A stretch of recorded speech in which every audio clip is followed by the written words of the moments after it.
Shalom, shalom, shalom. Selamat siang semua para yang saat ini sedang menyaksikan Jesus Why. Dan hari ini di siang ini kita akan masuk ke part 4 di mana saya mengambil tema tentang hati seorang hamba. Sebelum kita masuk lebih jauh lagi, mari kita berdoa ya. Haleluya. Bapa di dalam sorga yang kami panggil di dalam nama Tuhan Yesus Kristus. Terima kasih Tuhan buat hari-hari yang Kau berikan kepada kami. Bahkan kami mengucap syukur penyertaan-Mu sepanjang hari ini Tuhan. Dan siang hari ini kami akan mau belajar lagi untuk lebih dalam lagi Tuhan tentang hati seorang hamba. Bapa di sorga, urapi bibir hamba yang terbatas ini Tuhan. Biarlah setiap firman yang kami akan belajar yang akan kami terima menjadi berkat buat saya dan bagi kami semua ya Bapa. Segala hal yang mau mencoba mencuri damai sejahtera sukacita kami tolak itu dalam nama Tuhan Yesus Kristus. Bahkan segala hal-hal yang mengganggu fasilitas elektronik, internet semuanya Tuhan, aku tolak itu di dalam nama Tuhan Yesus Kristus. Terima kasih Bapak yang baik. Mari Tuhan Kau ambil alih dari awal, pertengahan, sampai akhirnya.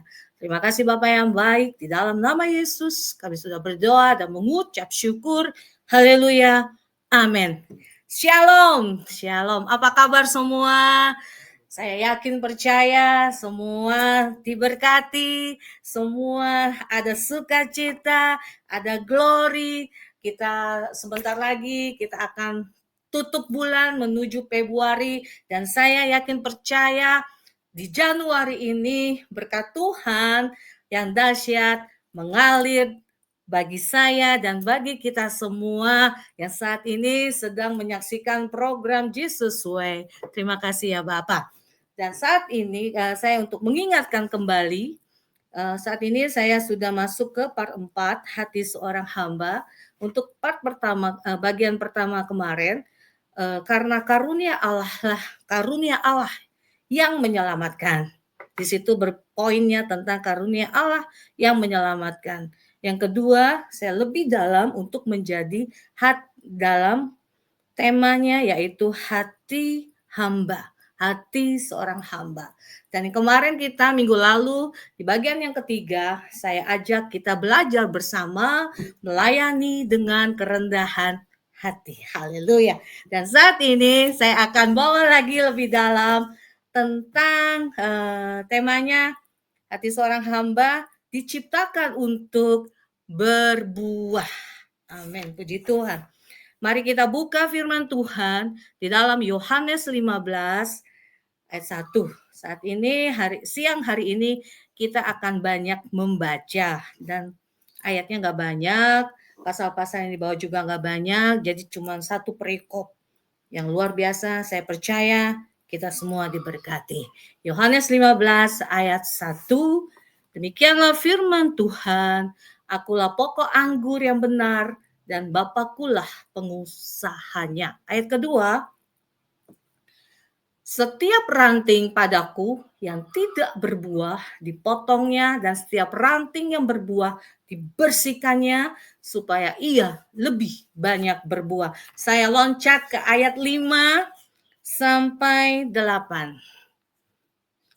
Akulah pokok anggur dan kamulah ranting-rantingnya. Barang siapa tinggal di dalam aku dan aku di dalam dia, ia berbuah banyak, sebab di luar aku kamu tidak dapat berbuat apa-apa. Ayat 6, barang siapa tidak tinggal di dalam aku, ia dibuang keluar seperti ranting dan menjadi kering. Kemudian dikumpulkan orang dan dicampakkan ke dalam api lalu dibakar. Ayat ke-7. Demikian firman Tuhan, jikalau kamu tinggal di dalam aku dan firmanku tinggal di dalam kamu, mintalah apa saja yang kamu kehendaki dan kamu akan menerimanya. Dan ayat 8, dalam hal inilah Bapakku dipermuliakan, yaitu jika kamu berbuah banyak, dengan demikian kamu adalah murid-muridku. Haleluya. Judulnya adalah tentang pokok anggur yang benar. Haleluya. Saya yakin percaya banyak di antara kita senang bercocok tanam. Baik dalam tanaman buah dalam pot, baik mini garden, atau dalam polybag, atau menggunakan lahan yang ada, baik tanaman yang cantik, yang ada warna, berbunga, mengeluarkan bunga, mengeluarkan harum, bahkan juga yang daunnya ada warna-warnanya, coraknya, terus model-modelnya, bahkan ada juga yang suka menanam buah di dalam pot. Demikian juga dengan saya. Saya sangat suka sekali bercocok tanam dari saya SD. Bahkan saya mengingat waktu saya kelas 3 SD, saya punya pohon jambu kelutuk. Jambu biji merah. Ya, dari mulai dia kecil-kecil, ada aja. Setiap hari saya catat di buku tuh. Nih, berapa senti udah kayak ilmuwan aja. Kelas 3 SD. Saya ingat sekali waktu saya masih berdomisili di kota Pontianak. Saya catat. Nah, sampai dia berbuah, saya hitungin loh. Tuh 2 buahnya. Jadi kalau ada yang jatuh, bunganya rontok, nggak jadi buah, saya tahu kan mulai dari dia berbunga, terus jadi kayak yang kecil-kecil itu, sebelum berbuah, nah sampai dia berbuah, akhirnya aku bisa petik, aku catat. Lega loh, wah seneng banget. Apalagi kalau kita itu mempunyai suatu tanaman, dia menghasilkan yang indah, yang baik, yang sedap, bahkan bisa dimakan, bahkan bisa kita bagi-bagi dalam hal buah. Demikian juga dengan saya punya tanaman bunga, kadang-kadang kebanyakan anak-anaknya lilin Paris, bunga sedap, bunga pukul 9, saya jadi kebingungan, ini kemana saya taruh. Akhirnya aku pindahkanlah di pot yang kecil-kecil, ya kalau ada yang mau ya sok aja ambil tuh, gitu ya. Nah, sebuah pohon yang rimbun, subur, berbunga, berbuah, dia bertumbuh, memberikan dampak yang baik. Kadang-kadang kalau saya nggak, jadi berapa hari sekali saya akan melihat tanaman saya, kalau ada daun yang layu, saya buang. Karena mataku nggak enak banget ngelihat dia hijau, tiba-tiba ada ini wajar lah ya, daun tuh ada yang busuk ya kan, karena sudah masanya dia harus tua, udah uzur itu daun, udah tua, udah kuning, jadi saya harus buang. Jadi saya suka melihat seperti itu. Dan saya percaya kita semua juga suka nanam tanaman buah, apalagi yang paling sering kita lihat orang menanam pohon mangga, pohon rambutan, pohon buah mangga, belimbing dewi ya, atau bahkan ada juga jambu kristal.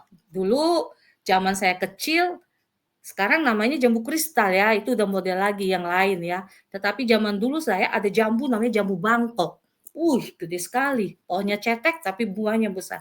Jadi resep. Kalau bahasa kita nih, bahasa di sini nih ya, orang-orang bahasa Sundanya orang Bekasi bilang suka tuh resep gitu. Nah, jadi suka, seneng. Nah, ketika dia berbuah, kayaknya puas. Apalagi saya paling suka dan pasti selalu ada saya nanam jeruk sangkit, jeruk sambal. Ini kalau dipakai sambal terasi, enak tenan. Nah, itu di Kalimantan pasti suka sekali itu jeruk limau ini ya. Nah, ketika dia berbuah banyak, nggak mungkin juga saya ambil dan saya taruh kulkas. Kalau saya taruh di situ dia kuning-kuning, kasihan juga dia busuk. Akhirnya kuguntinglah dia buah itu, tek tek tek, ku kasihlah sama mamaku, ku kasih sama adikku. Nah, saya bagi-bagilah. Dan pohonnya juga nggak banyak ya, tapi paling tidak buah yang saya tanam, yang saya rajin pupuk, yang saya suka gembur-gemburkan tanahnya, keluargaku boleh merasakan jeruk sangkit, jeruk kit itu ya. Nah, ketika dia tidak berbuah, saya sebagai yang sering rajin nyiram, yang gembur-gemburin, yang ganti tanah, kalau udah tanahnya sedikit saya tambah lagi. Kalau nggak berbuah, ngomel juga kita.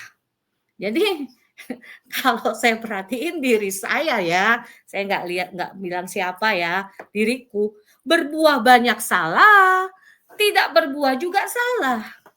Tetapi satu hal, ketika dia tidak berbuah, saya pangkas. Saya potong carangnya yang banyak daunnya, saya potong-potong kira-kira akhirnya ketika itu pangkas memang jadi agak lebih slim lah itu pohon jeruk ya. Nah, tapi terasa lega ketika dia mulai lagi dari ujung-ujung pohon jeruk itu tumbuh bunga-bunga. Masalah bunga itu nyangkut jadi buah, tergantung kita. Ya bagaimana kita harus rajin, apalagi jeruk ini riskan dengan namanya ulat ya. Kita harus rajin untuk memperhatikan itu. Nah, seperti tema kita ini diciptakan untuk berbuah. Jadi ketika kita berbuah, barang siapa tidak tinggal, akulah ya, ayat 5 ya, akulah pokok anggur dan kamulah ranting-rantingnya. Barang siapa tinggal di dalam aku dan aku di dalam dia, ia berbuah banyak. Sebab di luar aku, kamu tidak dapat berbuah apa-apa.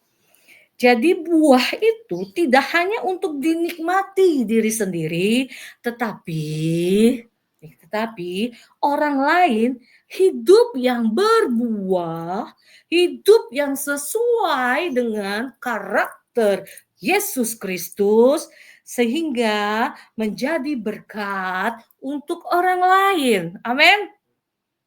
Hidup yang penuh dengan hidup yang berbuah.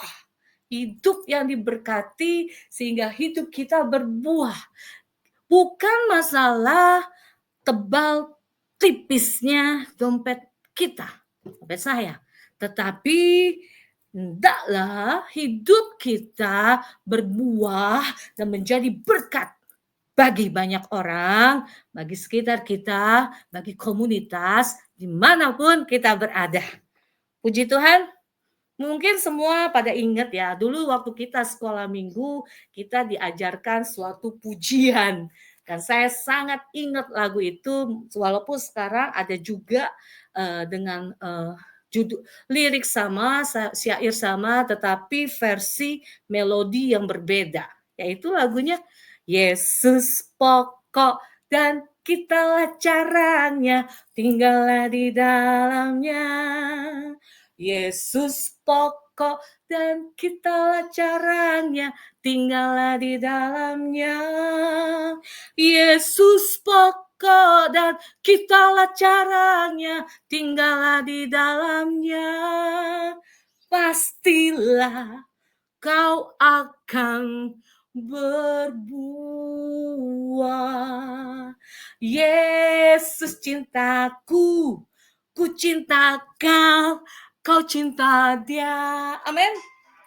Yesus cintaku, ku cinta kau, kau cinta dia. Pasti saya merasa kita tadi bareng nyanyinya ya. Karena ini lagu tua sekali, lagu lama, tetapi lagu ini sangat memberkati dan sampai saat ini kebetulan saya ngajar juga di Rumah Cerdas, lagu ini tetap sering terdengar. Tetap sering kami sebagai kakak-kakak pengajar, kami ajarkan kepada anak-anak mulai dari balita sampai mereka kelas 6. Kebetulan kami Rumah Cerdasnya itu sampai kelas 6 SD. Nah, jadi marilah hiduplah kita di dalam Dia. Kalau lagu yang versi sekarang ini nih. Bila ku di dalammu, bila kau di dalam, kan? Siapa lawanku di dalam dunia ini? Tiada sepertimu, tiada ku takut. untuk selamanya. Amin. Haleluya. Kejadian 1 ayat 26 sampai 28. Demikianlah firman Tuhan. Ayat 26, berfirmanlah Allah, baiklah kita menjadikan manusia menurut gambar dan rupa kita, supaya mereka berkuasa atas ikan-ikan di laut dan burung-burung di udara, dan atas ternak dan atas seluruh bumi, dan atas segala binatang melata yang merayap di bumi. Ayat 27, maka Allah menciptakan manusia itu menurut gambarnya, menurut gambar Allah diciptakannya dia, laki-laki dan perempuan diciptakannya mereka. Ayat 28, Allah memberkati mereka, lalu Allah berfirman kepada mereka, di sini Adam dan Hawa ya, beranak cuculah dan bertambah banyak, penuhilah bumi dan taklukkanlah itu, berkuasalah atas ikan-ikan di laut dan burung-burung di udara, dan atas segala binatang yang merayap di bumi. Bagi siapakah kita, saya, kita semua, Bapak, Ibu, Saudara-saudari terkasih, hidup? Saya ulang lagi pertanyaannya. Bagi siapakah kita hidup? Kita diciptakan oleh Tuhan sehingga hidup kita bisa dinikmati oleh orang lain dan menjadi berkat. Amin. Amin, jadilah berkat. Yohanes 15 ayat 8. Demikianlah firman Tuhan. Kenapa kita dapat dinikmati oleh orang lain dan kita dapat menjadi berkat? Jawabannya di Yohanes 15 ayat 8. Dalam hal inilah Bapakku dipermuliakan, yaitu jika kamu berbuah banyak, dan dengan demikian kamu adalah murid-muridku. Amin. Amin. Haleluya. Bapakku dipermuliakan. Amin. Jangan hanya bertumbuh, itu bukan tujuan akhir, tetapi hendaklah kita berbuah. Amin. Puji Tuhan. Markus 11 ayat 12 sampai 14. Demikianlah firman Tuhan. Ayat 12, keesokan harinya sesudah Yesus dan ke-12 muridnya meninggalkan Betania, Yesus merasa lapar. 13, dan dari jauh ia melihat pohon ara yang sudah berdaun, ia mendekatinya dan untuk melihat kalau ia mendapat apa-apa pada pohon itu. Tetapi waktu ia tiba di situ, ia tidak mendapat apa-apa selain daun-daun saja. Garis daun-daun saja. Sebab memang bukan musim buah ara. Dan ayat 14, maka katanya kepada pohon itu, jangan lagi seorang pun makan buahmu selama-lamanya. Dan murid-muridnya pun mendengarnya. Kebetulan saya pernah punya pohon ara ya. Kalau pohon ara, kalau bahasa kita bilang buah ten. Tadinya saya tidak tahu, saya awalnya taunya itu buah ten. Nah, itu sangat bermanfaat dan itu ada yang warna merah, ada yang kuning. Kebetulan yang aku punya itu warna merah. Manis banget loh, buahnya kecil saja, kecil. Nah, makan lembek-lembek asik lah. Nah, jadi sekali lagi, saya belinya waktu itu cuma cangkokan ya. Ya namanya cangkokan, ya hidup syukur, nggak hidup, ya saya sudah tahu ini pohon ini namanya gitu ya. Udah cukup itu saja. Nah, tapi ketika kemudian saya tanam pohon ara itu ke dalam pot dan saya tanam itu pot itu ada di dalam aviari aku. Puji Tuhan, ada 50 jenis burung yang peliharaan saya di aviari miniku ini, garden itu, mini aviari. Jadi kan dia kan dari kotoran-kotoran buruk, unggas-unggasku semakin subur. Sehingga tadinya yang batangnya itu cuma segini, ya belinya juga murah sih. Nah, eee, lama-lama jadi gede banget, sampai dia tuh keluar, dia punya tuh cabang, lalui kasa ring dari keluar dari ringnya, aviari itu keluar. Jadi, ya itu ya, sekali berbuah, waduh banyak banget sih buahnya. Sekali tidak berbuah, lumrah ya. Nah, jadi ketika itu, mungkin karena dikorek-korek sama ayam ketawa, matilah dia nih pohon si ara ini. Tetapi puji Tuhan biarpun dia sudah tidak ada lagi, tetapi saya sangat diberkati dengan buah itu. Paling enggak aku beli modal 20.000, saya bisa nikmati, oh ini toh pohon yang namanya buah ara atau buah ten, gitu ya. Bagi siapa kita hidup. Nah, jadi yang dicari itu buah kan, setuju nggak? Ini saya bicara tentang pohon yang berbuah, bukan bukan pohon hias atau tanaman hias ya. Nah, saya berbicara di sini tentang pohon yang menghasilkan buah. Sepakat kita semua, kalau kita beli pohon mangga, yang kita harapkan adalah buah mangganya. Ada mangga gincu, ada mangga getong, ada mangga Indramayu, ada mangga mana lagi, ada mangga golek, mangga kalau di Kalimantan eh, ada itu kalau di Sumatera Utara itu mungkin di sini ada orang Horasbah ya, ada mangga balige yang hanya bisa tumbuh di dataran tinggi Danau Toba.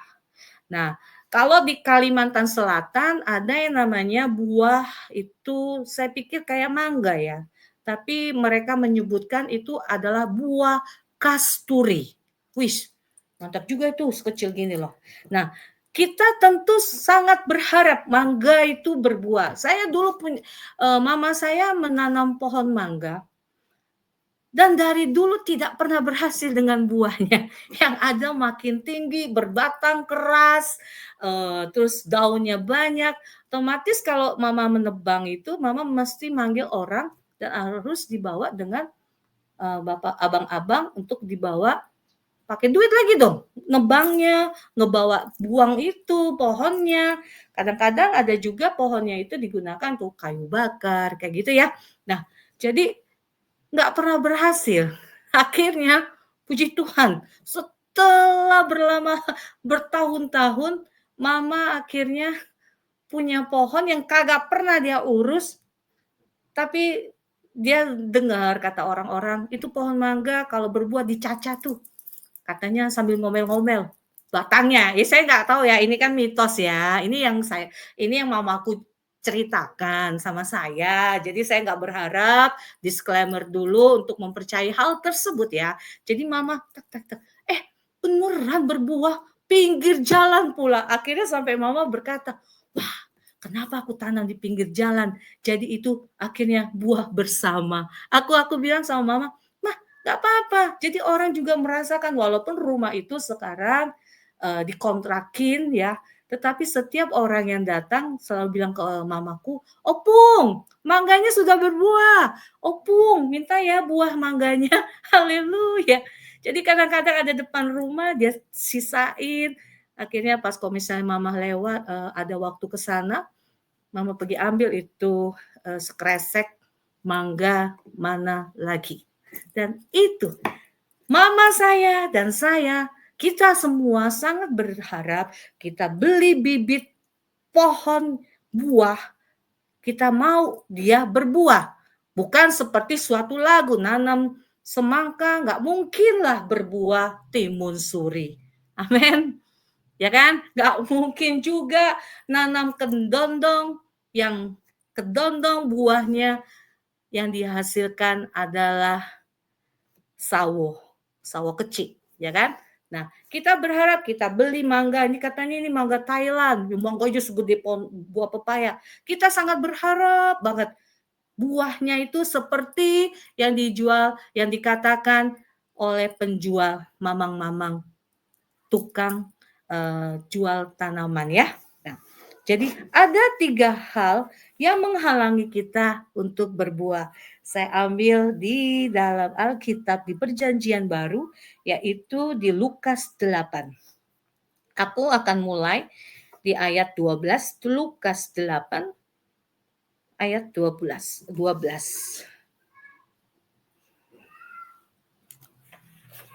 Lukas 8 ayat 12. Lukas 8 ayat 12, yang jatuh di pinggir jalan itu, ini tadi saya kasih tahu lagi, ulangin kembali, ada 3 hal yang menghalangi tidak berbuah. 1, yang jatuh di pinggir jalan itu ialah orang yang telah mendengarnya. Kemudian datanglah iblis lalu mengambil firman itu dari dalam hati mereka supaya mereka jangan percaya dan diselamatkan. Ayat ke-13. Haleluya. Yang jatuh di tanah yang berbatu-batu itu ialah orang yang setelah mendengar firman itu menerimanya dengan gembira, tetapi mereka tidak berakar, mereka percaya sebentar saja, dan dalam masa pencobaan mereka murtad. Nah, saya lebih spesifik di ayat 14. Yang demikian firman Tuhan, yang jatuh dalam semak duri ialah orang yang telah mendengar firman itu dan dalam pertumbuhan selanjutnya mereka terhimpit. 1, oleh kekhawatiran. 2, dan kekayaan. 3, dan kenikmatan hidup sehingga mereka tidak menghasilkan buah yang matang. Kekhawatiran, kekayaan, dan kenikmatan hidup sehingga mereka tidak menghasilkan buah yang matang. Wow. Mari kita koreksi diri kita. Kenapa ya aku nggak berbuah? Kadang ada yang berkata, wah setelah aku ikut Tuhan kok jadi begini ya. Koreksi. Seperti kalau kayak 2 hari kemarin sama hari ini gangguan internet di rumah kami karena faktor cuaca, jadi internetnya itu ada dangdutnya lah, tek gitu kan.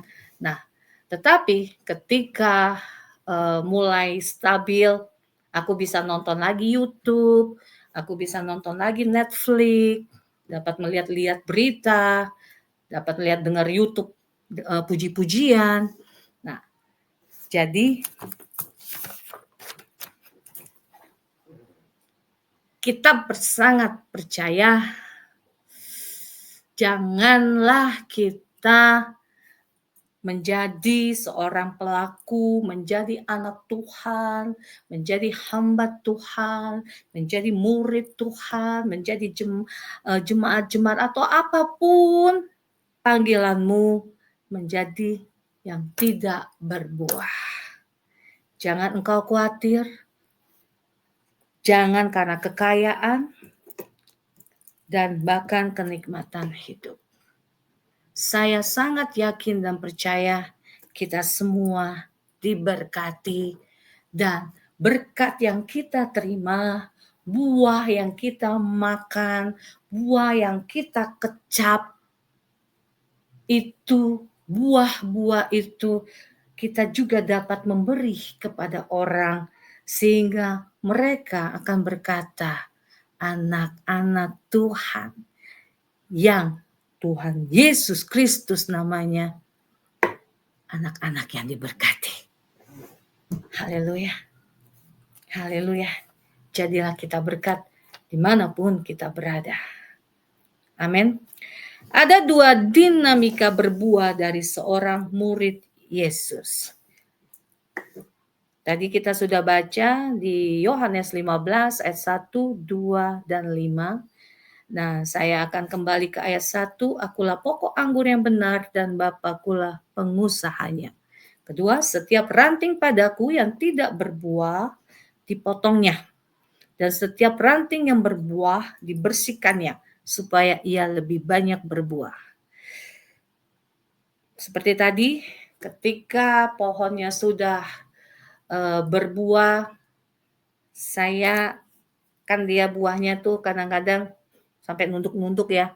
Nah, tiba saatnya saya harus potong biar dia tidak patah dan dia makin bertunas banyak, akhirnya makin menghasilkan bunga-bunga, kuncup-kuncup yang baru dan berbuah lagi semakin banyak. Tapi kalau tidak berbuah, saya potong. Saya bersihkan juga. Bahkan kita kirit istilahnya dipangkas gitu ya. Nah, dipotong berarti kita angkat, kita buang. Dalam bahasa Gerika disebut airo. Airo, A-I-R-O. Alpha India Romeo Oscar. Airo. Dalam bahasa Gerika. Dibersihkan berarti kita sini karena saya suka ke Batu Malang, ada pelayanan. Di sana terkenal sekali, semua pasti setuju kalau Batu Malang itu terkenal dengan buah apel ya. Tapi saat ini petani apel di sana sudah jarang karena mereka banyak larinya ke nanam jeruk. Jeruk makan ya, bukan jeruk untuk sambal, jeruk makan. Nah, saya bertanya kepada teman saya yang kebetulan dia petani apel, dari mulai papanya, leluhurnya, sampai dia, saya bertanya, kenapa tidak lanjutkan dengan nanam apel? Nah, dia berkata, nanam apel itu sekarang biaya membersihkan, jadi itu kayak ada, kayak benalu-benalu gitu loh. Nah, itu harus dibersihkan, itu kan pakai tenaga manusia. Nah, itu harus dibersihkan, belum lagi biaya harga yang mendukung untuk seperti pupuk dan lain-lain. Tetapi yang lebih tinggi yaitu jasa manusia, SDM-nya untuk mengerit benalu. Nah, bayangkanlah yang namanya tanam pohon apel kan nggak mungkin 100 meter. Pasti kan tinggi-tinggi ya, 1000 meter ya, berapa ongkos per hari.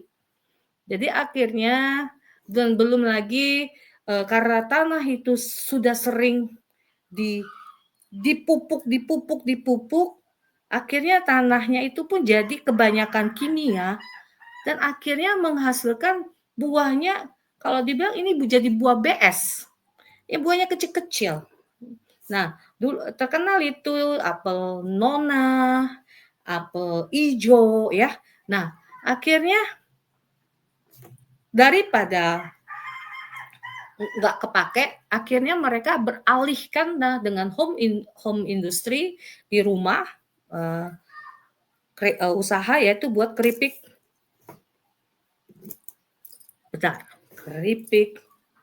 apel. Dan itu juga saya bertemu dengan para pengusaha rumahan itu, industri rumahan. Itu juga ada ukurannya, berapa diameternya. Jadi harganya pun ya namanya ya benar ya kata orang-orang, semua setuju mungkin kualitas itu sangat mempengaruhi harga. Ya, jadi akhirnya yang modelnya super KW1 lah, KW2 lah, apa yang ori yang besar itu beda dengan yang buahnya BS. Tapi daripada tidak kepake dan kebuang, akhirnya mereka cukup inovatif sehingga mereka membuat keripik buah. Nah, jadi akhirnya sekarang nanam jeruk. Sekarang kalau buah apel sekarang mahal, memang saat ini di sana sudah banyak beralih ke tanam jeruk atau menanam bunga. Nah, puji Tuhan saya melihat sendiri, menyaksikan sendiri bagaimana saya metik buah apel Ya, aduh kayaknya ya gimana ya, satu pohon aja dia berbuah ranum, uh, seneng sekali. Saya bisa langsung makan, malah ada di Batu itu ada suatu hospitality, industri, suatu hotel, di situ bisa metik buah apel sekarepe dhewe, sesuka hatimu, tapi ora bisa dibawa pulang. Maksudnya, bawa banyak inilah, ya malu juga lah, ya kan? Jadi bisa berwisata, melihat pegunungan, terus sambil memetik buah. Jadi eh, itu membutuhkan biaya yang harus dikerik seperti itu. Nah, waktu Tuhan memproses, bahkan dihancurkan sejadi-jadinya karena Tuhan sayang, Tuhan cinta kita semua, sehingga kita ini menjadi perhatian, fokus terhadap kita. Dengan kehancuran itu, membawa kita mengenal dan percaya kembali kepadanya dengan hati yang hancur, sehingga kita pun dapat berkata, ampuni aku Tuhan, Tuhan tolong saya. Jadi banyak kadang-kadang yang berkata, wah doa gue belum dijawab nih, kok ini di mana, bla bla bla bla, begitu ya. Nah, saya mau kasih tahu, saat ini kita online, saya ada di Bogor, dan saat ini sedang streaming di siang hari ini bersama Bapak Ibu Saudara-saudari terkasih di dalam Tuhan Yesus. Tuhan yang sama juga ada di Meksiko. Amin. Nah, nggak mungkin saat ini Mary lagi berdoa, Tuhan tolong, Tuhan tolong. Nah, Tuhan bilang, ntar dulu ya, mengkosek, Mer. Aku lagi ngurus yang di Meksiko dulu. Enggak begitu kali ya. Tapi itulah Tuhan kita, Tuhan yang luar biasa. Apapun saat ini engkau mengalami kegagalan, kehancuran, patah hati, tawar hati, kepahitan, apapun saat ini yang kau alami, percayalah Tuhan kita adalah Tuhan yang sama disembah oleh Abraham, Ishak, dan Yakub. Haleluya. Aku punya Tuhan yang besar, yang telah berjanji dan sanggup menggenapi. Imanku bersepakat percaya kuasanya, ku terima sekarang kemenangan darimu. Haleluya. Kita punya Tuhan yang besar, yang sudah mati bagi kita, hingga kita hidup, yang tidak berdosa, menggantikan dosaku, dosa kita semua, biar kita lepas daripada dosa. Amin. Tuhan ingin melihat hidup kita menghasilkan buah yang banyak dan memberikan dampak dengan buah itu. Sekali lagi, perumpamaan pohon ini, jadi jangan berkata, aduh sakit kali ikut Tuhan atau gini-gini macam-macam. Nah, tetapi ketika engkau dibersihkan, ketika engkau dipotong, ada rencana Tuhan yang sungguh luar biasa di dalam hidup kita. Puji Tuhan, Tuhan Yesus baik. Haleluya. Tuhan tidak pernah terlambat pertolongannya buat saya dan buat kita semua. Saya kesaksian, ini baru 2 minggu. 2 minggu ya, sama kemarin Senin ini terjadi dalam keluarga saya. Haleluya.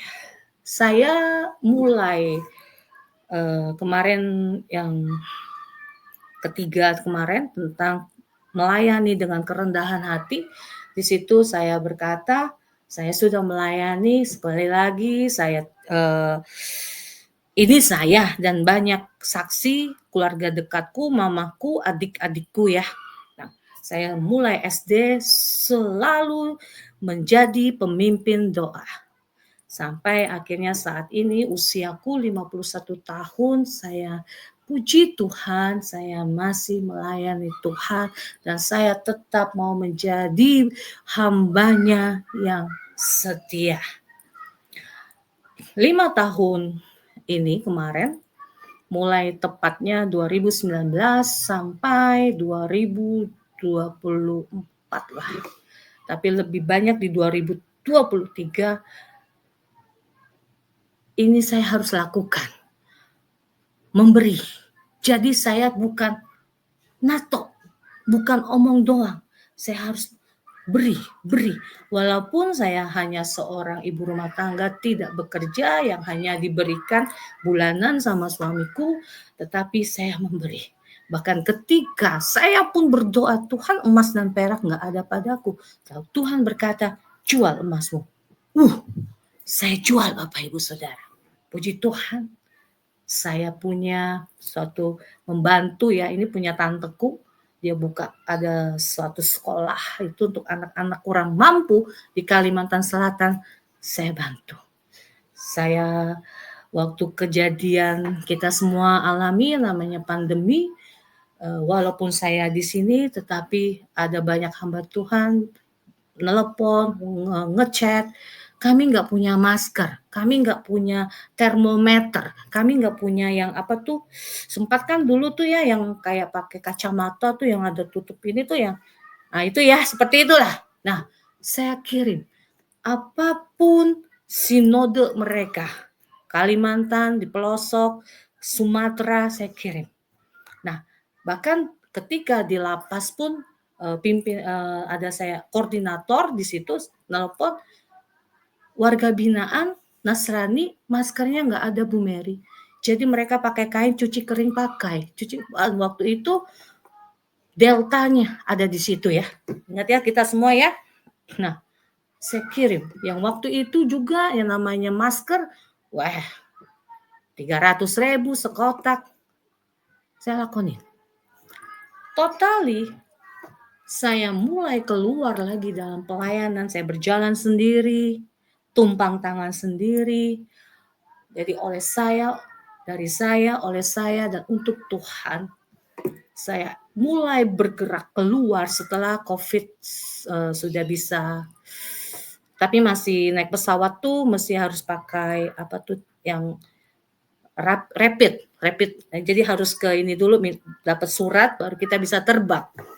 Saya jalan, puji Tuhan. Sampai akhirnya yang benar-benar itu 2023. Disitulah luar biasa. Saya tidak minta atau saya menambah-nambahkan, tetapi saya bicara sebagai hamba Tuhan dan saya sudah menabur hampir 500 juta. Habis.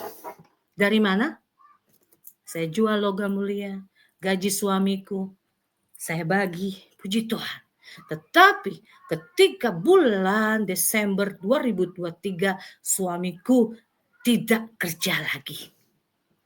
Haleluya. Jadi 2024 walaupun saya masih ke daerah,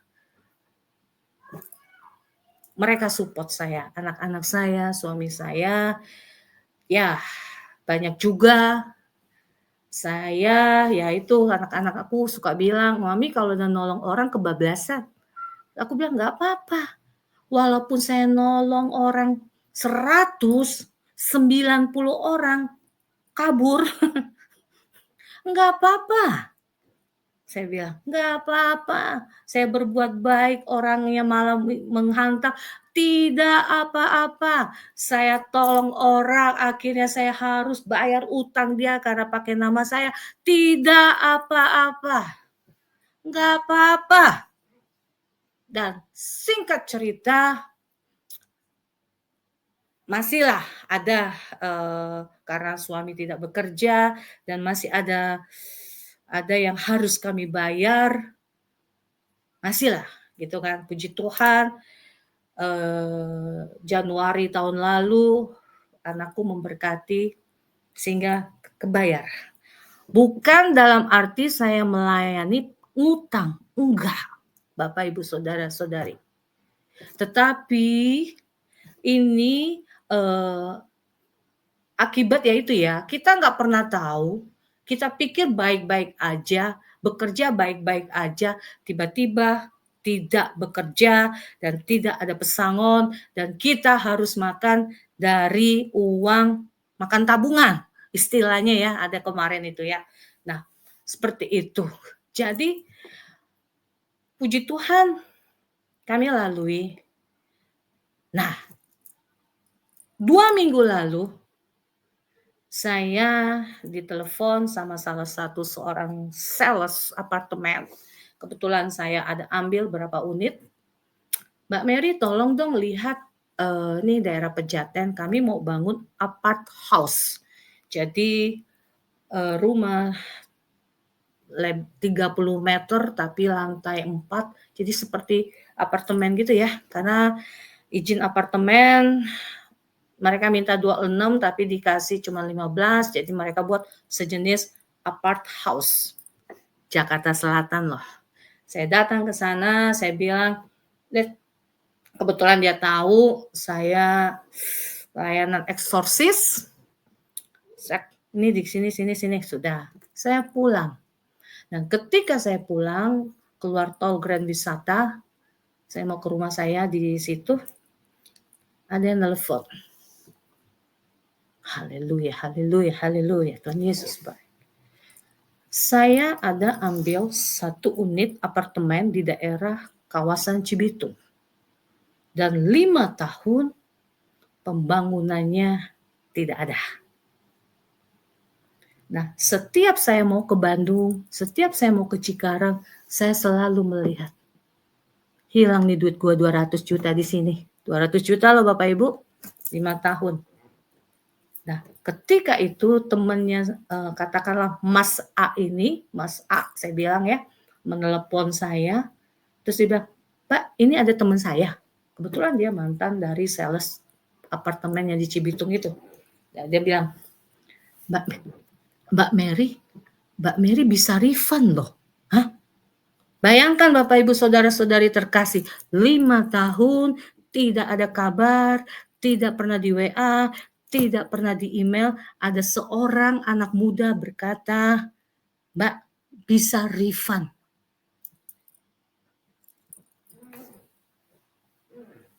$200. Saya urus dan puji Tuhan. Inilah firman Tuhan yang berkata, apa yang tidak pernah dilihat oleh mata, apa yang tidak pernah didengar, bahkan timbul di hati yang tidak pernah terpikirkan, Tuhan berikan kepada anak-anak yang mengasihinya, mengasihi Anda, mengasihi aku. Dalam proses, tanpa potongan. Haleluya, Tuhan Yesus baik. 5 tahun kami tidak tahu apa-apa. Dalam seminggu Tuhan kirim orang bantu campur tangan dan puji Tuhan. Saya katakan ini kenapa Bapak Ibu?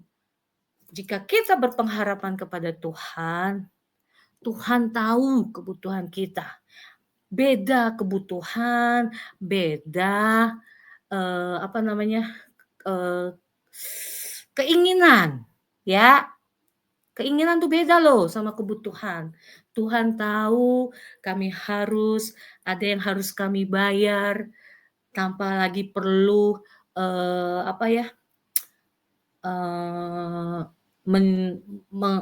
mengambil kredit di bank, tapi Tuhan memberikan yang 200 itu yang tadinya nggak ngerti apa-apa. Bagaimana kalau hal ini terjadi kepada Bapak, Ibu, Saudara-saudari terkasih? Pasti berkata, wih, angin surga. Sampai adik saya yang seorang hamba Tuhan, dan dia sangat diberkati, dan dia adikku di bawah saya, itu sangat diberkati bagi Indonesia, pelayanan dia berkata, kakak, ini Tuhan beri kepada kakak yang selama ini kakak keluarkan dan nerima project thank you. Haleluya. Haleluya. Jadi Tuhan ingin melihat hidup kita menghasilkan buah yang banyak dan memberikan dampak dengan buah itu. Amin. Caranya, pelajari firman Tuhan. Cintai firman Tuhan.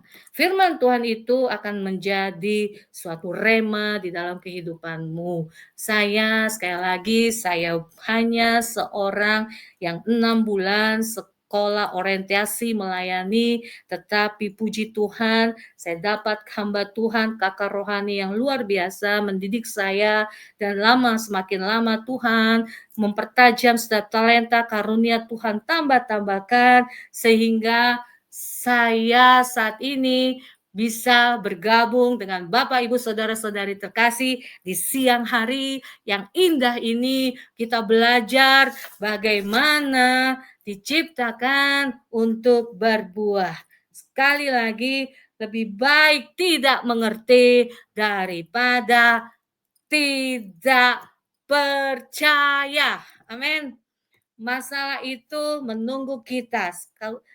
Sekali lagi saya bilang, hari Minggu kita ibadah raya, kita haleluya, haleluya, haleluya, glory, glory, glory, hosana, hosana, hosana. Tetapi hari Senin, masalah sudah di depan kita.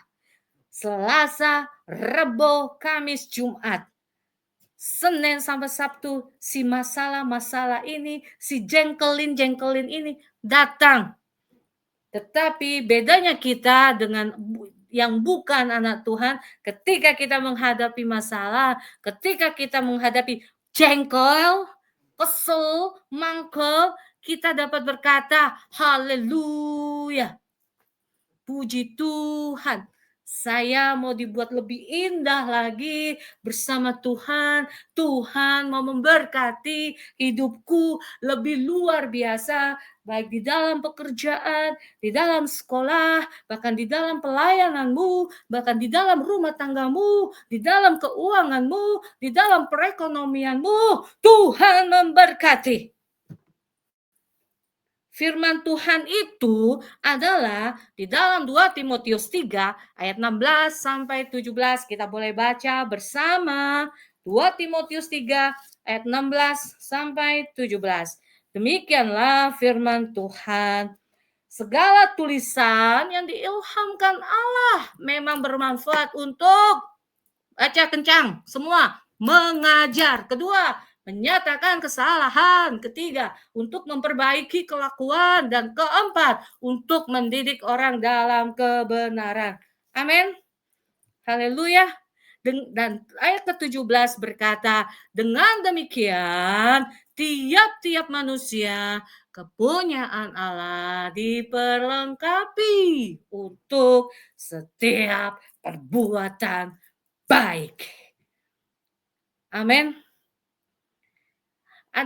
Saya baca suatu tulisan. The Bible was not written to us, but for us.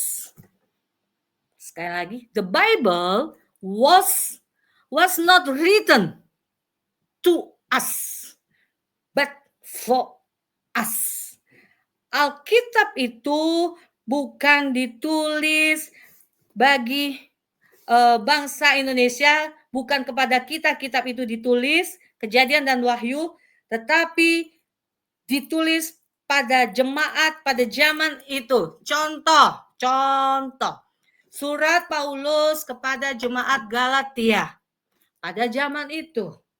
Bukan surat Paulus kepada orang Jakarta. Atau surat Paulus kepada Kalimantan. Penulisannya pertama bukan untuk kita, bukan saya yang ada di Bogor, bukan saya yang ada di Jakarta. Penulisan pertama bukan untuk kita, tetapi maknanya berlaku untuk sepanjang zaman bagi umat manusia. Seperti tadi yang saya bilang dalam firman Tuhan yang tercatat 2 Timotius 3 ayat 16-17, segala tulisan yang diilhamkan Allah memang bermanfaat untuk mengajar, untuk menyatakan kesalahan, untuk memperbaiki kelakuan, dan untuk mendidik orang dalam kebenaran. Amin. Jadi saya sangat yakin dan percaya kita semua menjadi murid-murid Kristus, menjadi duta-duta Kristus, sales-salesnya Kristus, murid-murid Kristus, hamba-hambanya, menjadi anak-anaknya, menjadi jemaat-jemaat yang militan, menjadi pelajar-pelajar yang luar biasa, menjadi para karyawan-karyawan profesional yang takut Tuhan. Dan saya dan yakin percaya kita semua yang ketika kita menghadapi masalah, ketika kita dipangkas, ketika kita dipotong, ketika kita dikerik, ketika kita ranting-rantingnya digunting-guntingin gitu, kita tetap berkata, apapun yang terjadi di dalam hidupku, tetap ku berkata, Tuhan Yesus baik. Dalam segala hal yang terjadi, tetap ku berkata, Tuhan Yesus baik. Ku sembah Kau, ku sembah Kau. Amin. Amin. Kita adalah benih yang Tuhan taburkan buat dunia ini. Dan kita diberikan surat jalan. Nih istilahnya nih. Kita diberikan surat jalan untuk menjadi warga duta atau duta bagi kerajaan surga. Amin. Tuhan Yesus memberkati. Ku terhubung denganmu. Mari kita sama-sama menyanyikan lagu ini. Ayo bersama-sama. Ayo. Haleluya. Ku terhubung denganmu. Benar. Firman-Mu itulah dasar hidupku yang berdaulat atasku. Amin. Amin. Haleluya. Ajarku ayo. Semua yang Kau ingini agar hidupku puaskan hatimu. Bagimu aku rela sepenuh hati menghamba, serahkan diri, genapi karyamu. Haleluya, haleluya. Tuhan Yesus memberkati. Shalom, shalom, shalom. Allah, God bless. Haleluya.